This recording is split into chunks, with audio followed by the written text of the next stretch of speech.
Hello, everyone, and welcome to a new episode of Wellness for Wealth TV. How are you doing? I am your host, Natalia Edelman, life and business strategist, certified wellness coach, #1 best-selling author, and founder of the Wellness for Wealth Academy that is designed for entrepreneurial women in their pursuit of greater wellness, wealth, and life fulfillment. Let me know who is joining us today because I am joined by a very special guest, Lina Kumar. She is a podiatrist and a nutritionist, and I can't wait to chat with her and reveal to you these nutritional secrets that every female entrepreneur should know. Welcome, Lina. Thank you, Natalia. Thanks very much for having me. I feel really, really honored to be here. It's so great to have you. Now, for those tuning in live, let us know where you're tuning in from. For those catching us on the replay, give us a hashtag replay. And whether you're tuning in live or on the replay, we love for you to engage with us, ask questions, and whether, either now or after on the replay, we'll be sure to come back and answer any of your questions. So Lina, tell us a little bit about yourself and before we get into these juicy secrets, because I know you weren't always a nutritionist. You've kind of changed career paths, which I know a lot of us can identify with. Yeah, so true. It's a very, very common thing nowadays, isn't it? So thank you for this question, Natalia. So I originally come from Cyprus and I was brought up there. I was 18 when I came to England. So that's in 1998. I'm 41 now. And in Cyprus, I was brought up on the pure, authentic Mediterranean diet, where we had very pure food, and I was surrounded by trees of figs and olives, and I'm sure you have those in Spain as well. We had nut trees, and we had a herb garden, vegetable garden that my dad looked after. So I was very spoiled when it comes to quality of food. We hardly ever had to go out and buy fruits and vegetables from the supermarket. So I was used to that quality and the purity of it, where I would just go as a child and pick the ripe fruit from the tree without having to wash it or worry about pesticides. So when I came to England in 98, I came here to study podiatry. I still remember going to the Seva Centre, and I was really fascinated. The big Sainsbury's, if you've ever come across them, they're huge. So they sell anything from a light bulb to a washing machine. And I went there to buy my food, and I bought tomatoes, cucumbers, courgettes, peppers. They all came in a plastic packet. And when I went home, opened them, I couldn't taste very much. And I still remember how sad I felt. I was really fascinated that I was eating these tomatoes and cucumbers and I couldn't get the taste. So I started researching and thinking, why are they so different? So obviously I found out about the produce, which is raw, picked before its time, and then it's stored in cold storage, and then it's wrapped in plastic bags with, obviously the chemicals that go on it to keep it fresh until we consume it. So anyway, I put that question to rest in my mind, because I was thinking, actually, what kind of nutrition am I losing by not being able to taste or smell the fruits and vegetables?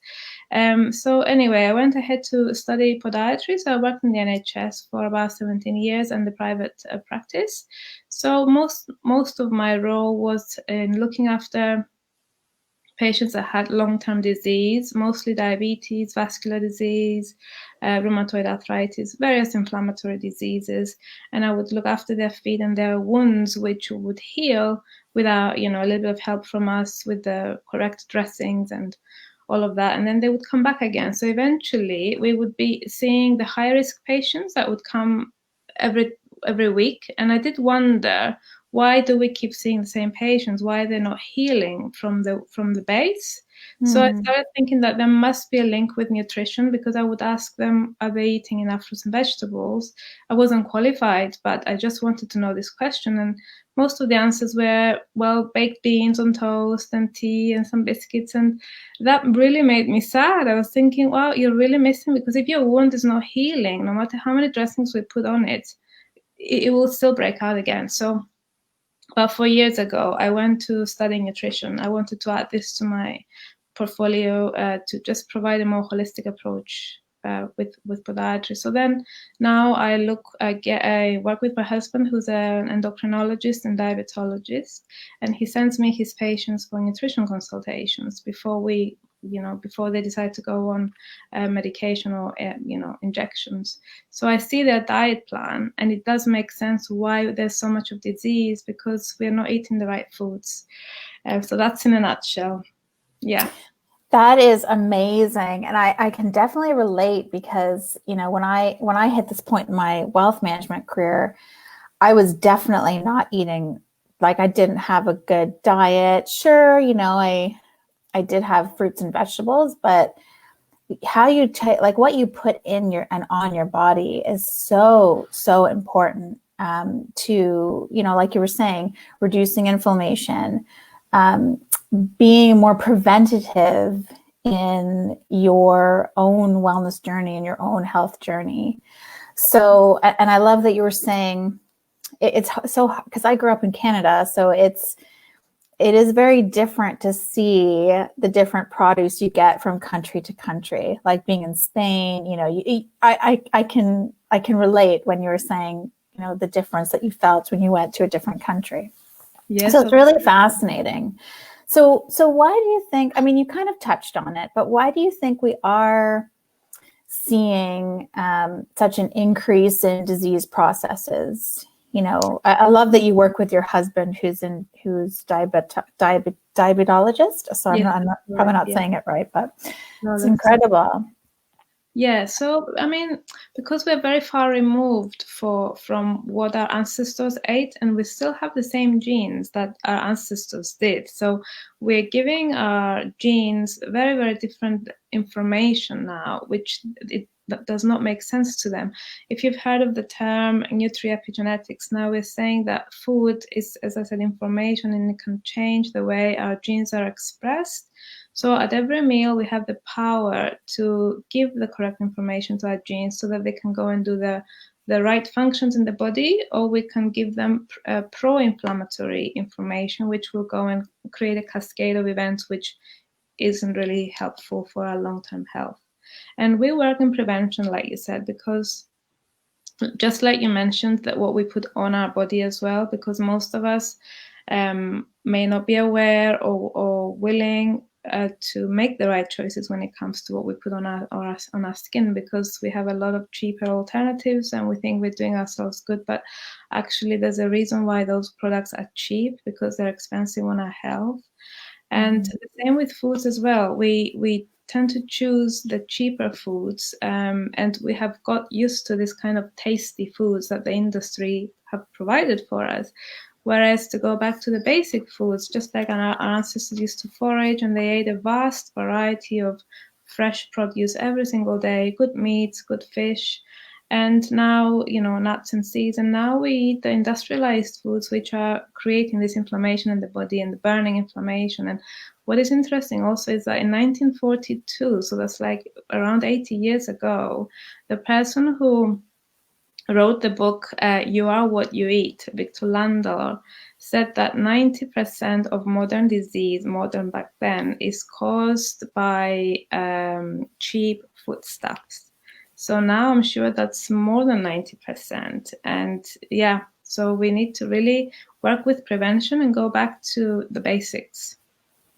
I'm so glad that we're having this conversation, because especially now that everyone's kind of more at home, the fast food kind of like, oh, I'm just going to reach for these crisps, or I'm just going to, and we do get so accustomed to those not fresh foods. And I'm such a huge fan of cooking, and I love my essential oils, and really trying to live more of that holistic life that you were saying.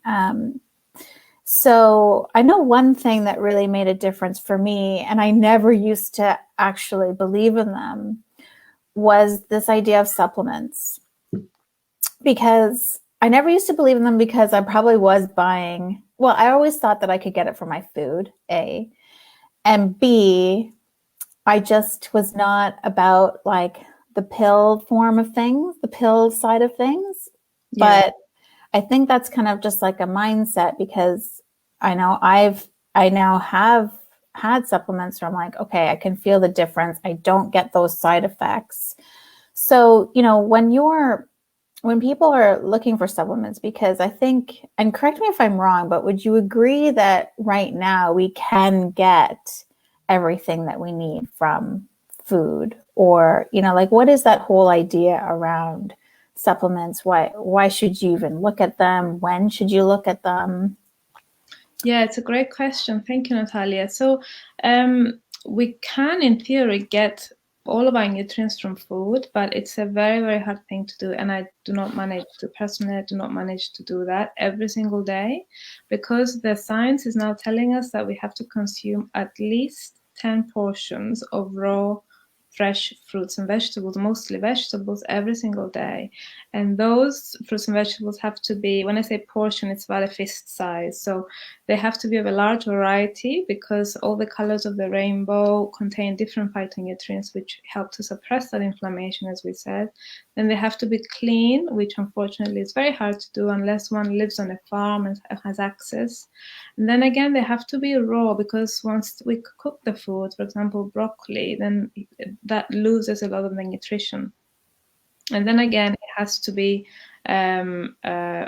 fully ripened on the plant, which again, very hard to do. Have I said that already? Sorry, No, it's good, because no, it's really good. You haven't said that. Okay, sorry. Yeah. So all of those, the 4 parameters that we have to cover every day when it comes to our food. And the same goes for meats and fish and everything else, because food is really, really adulterated nowadays, and it's a bit of a rabbit hole going into it and finding out what actually goes on. So that's why supplements have a role, but they have to be the correct supplements.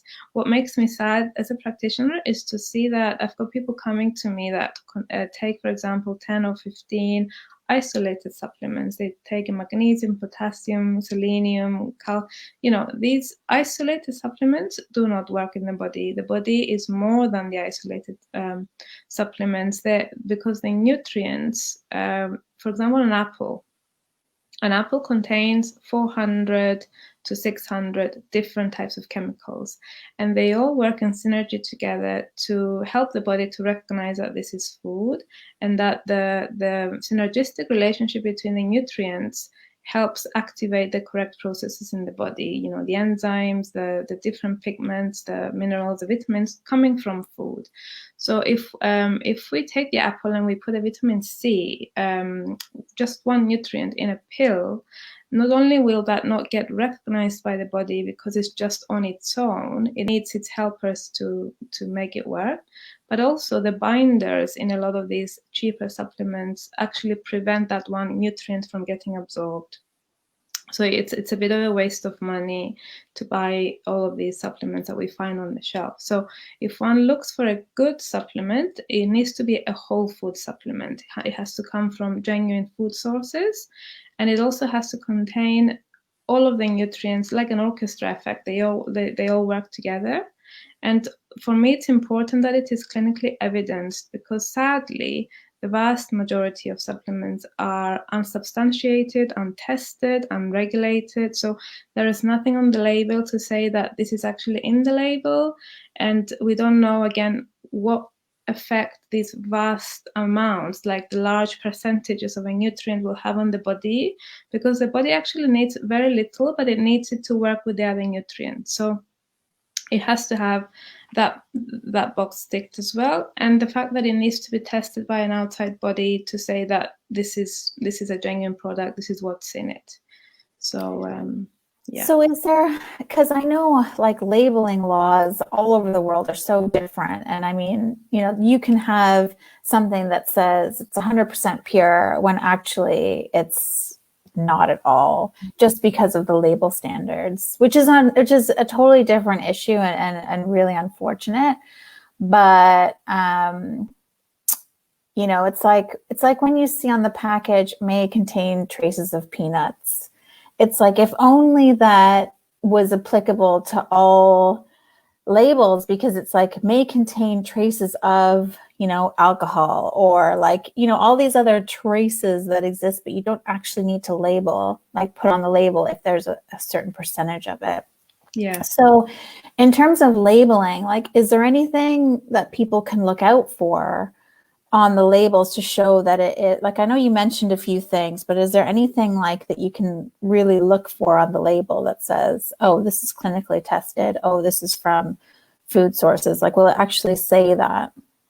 Yeah, so on a supplement, obviously the ingredient that's there the most will come first, and then the same if it's the last ingredient, it means it comes in the smallest quantity. So ideally, it should say carrot, broccoli, kale, spinach, tomatoes, carrots. So those are the ingredients that we would be looking for.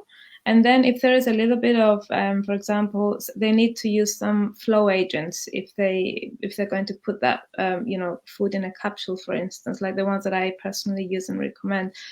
So that's the one thing. We really need to be looking at the ingredients and making sure there is preferably there should be non-GMO, there should be no sugar added, no nasty alternatives of sugar, because again, sugar can be disguised under about 30, 40 different names that give it a more glamorous look, but it's still sugar at the end of the day.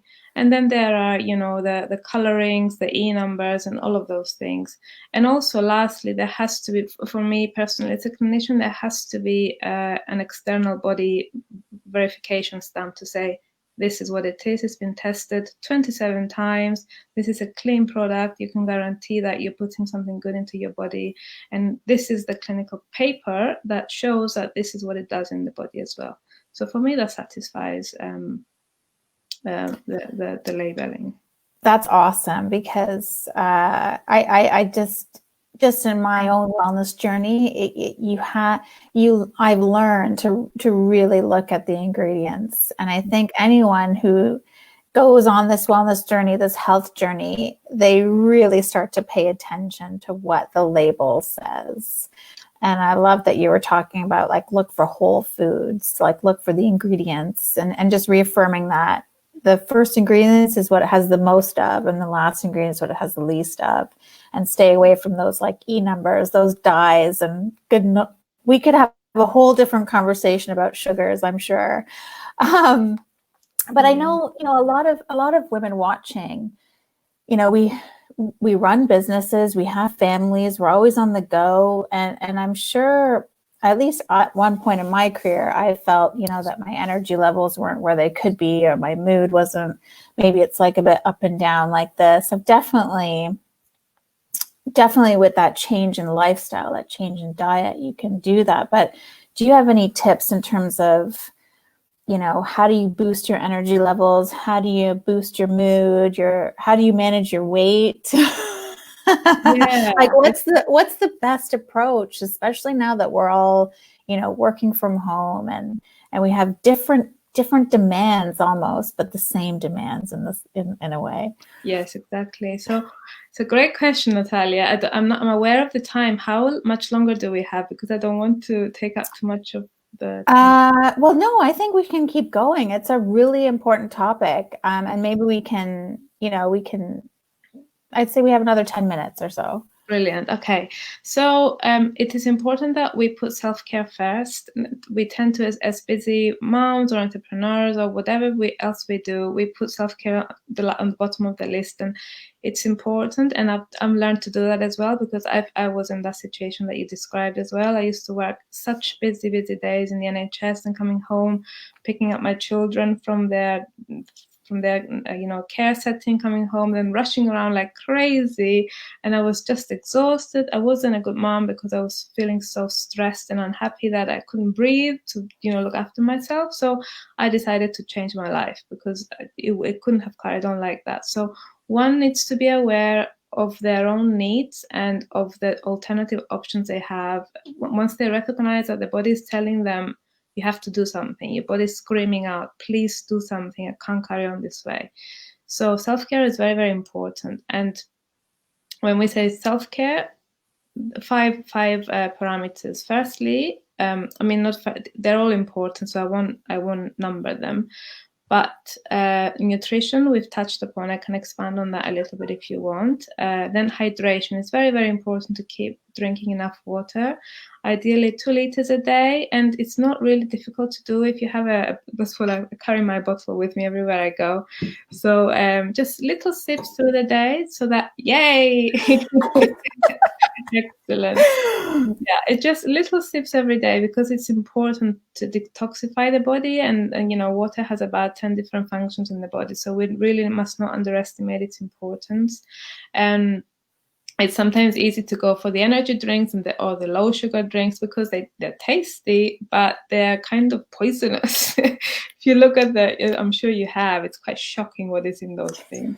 It's very shocking what's in a lot of things. Yes, absolutely, so true. I mean, yeah, different conversation, as you said. Then we have to exercise daily if possible, even if it's just 10 minutes, 20 minutes. It doesn't have to be like, this, going to the gym intensely and breaking your bones doing it. No, it can be anything that you enjoy, just for a little time to get your heartbeat up and just build up muscle mass, because as we age, we really need to keep up muscle mass, because that is one of the indicators of longevity. Then, of course, we need to be sleeping correctly, which I think is an area that many of us struggle in, because we're always connected to different devices, and the mind just has got unused to switching off. So we have to really sleep 7 to 8 hours of good restorative sleep every day.